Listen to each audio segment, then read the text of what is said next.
demokrasi di Indonesia. Topik yang kita ambil yaitu demokrasi masa reformasi tahun 1998 sampai sekarang. Pertanyaan, perkenalkan, nama saya Anissa Rahmania dan nama saya Anissa April.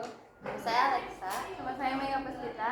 Nama saya Desti. Saya Bella Lestari. Nama saya Nurunia. Saya Jara Sapitri. Untuk pertanyaan yang pertama, pada tahun 1998 terjadi demonstrasi besar yang menuntut adanya reformasi di Indonesia hingga Presiden Soeharto mengundurkan diri dari jabatannya. Coba jelaskan apa saja poin tuntutan reformasi tersebut. 1. Penegakan supremasi hukum. 2. Pemberantasan KKN. 3. Pengadilan mantan Presiden Soeharto dan kawannya. 4. Amandemen konstitusi. 5. Pencabutan dwi fungsi ABRI, TNI atau Polri. 6. Pemberian otonomi daerah seluas-luasnya. Izin membacakan soal nomor 2. Sejak masa reformasi dari tahun 1998 hingga kini, terdapat 7 presiden yang pernah memimpin Indonesia. Jelaskan secara singkat langkah-langkah demokrasi yang telah dilakukan oleh masing-masing presiden tersebut dalam upaya menyempurnakan pelaksanaan demokrasi di Indonesia. Yang pertama, B.J. Habibie pada tahun 1998 sampai 1999. Pemilihan umum yang lebih berlanjut. Habibie menginisiasi dan adil pada tahun 1999 yang menjadi pemilu pertama sejak masa Orde Baru. Pembebasan pers, mengurangi kontrol pemerintah atas media dan mengizinkan kebebasan pers. Reformasi hukum, menghapus undang-undang subversi dan membebaskan tahanan politik.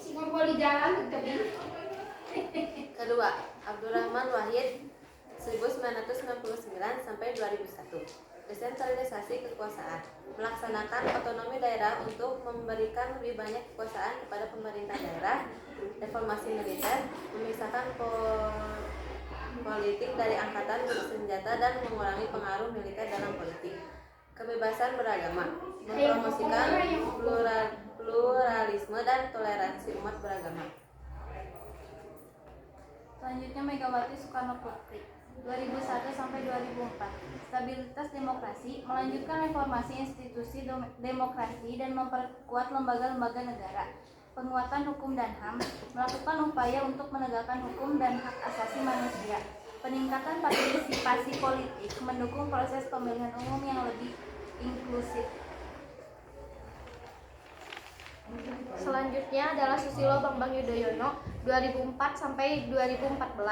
Pemilihan langsung, melaksanakan pemilihan presiden secara langsung pertama kali pada tahun 2004. Reformasi birokrasi, memperkenalkan reformasi birokrasi untuk meningkatkan efisiensi dan transparansi pemerintah. Kebebasan media, mempertahankan kebebasan pers dan memperkuat peran media sebagai pengawas pemerintah. Selanjutnya Joko Widodo 2019. Reformasi kebijakan ekonomi, mengintegrasikan kebijakan ekonomi untuk mendukung demokrasi yang inklusif. Penguatan partisipasi masyarakat, mendorong partisipasi masyarakat dalam proses pengambilan keputusan pemerintah. Pembaharuan hukum, mengajukan revisi undang-undang yang dianggap tidak sesuai dengan prinsip demokrasi dan hak asasi manusia.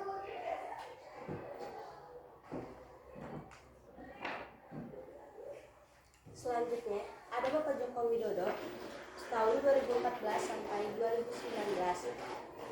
Peningkatan infrastruktur demokrasi, meningkatkan akses publik terhadap informasi melalui digitalisasi dan keterbukaan data pemerintah. Pemberantasan korupsi, memperkuat KPK dan mengambil langkah-langkah signifikan dalam pemberantasan korupsi.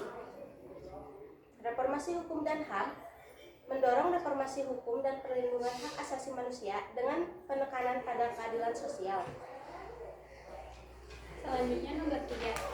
Pertanyaan nomor 3. Coba utarakanlah pendapatmu mengenai tantangan dalam menegakkan demokrasi di Indonesia pada masa kini. Tantangan terbesarnya secara evaluasi itu ada 3. Pertama, politik identitas. Yang kedua, misinformasi yang terkait dengan hoax. Yang ketiga adalah tentang hate speech, ujaran kebencian terutama yang terkait dengan politik identitas. Pak, cukup sekian. Sekian dari kami, mohon maaf bila ada salah kata.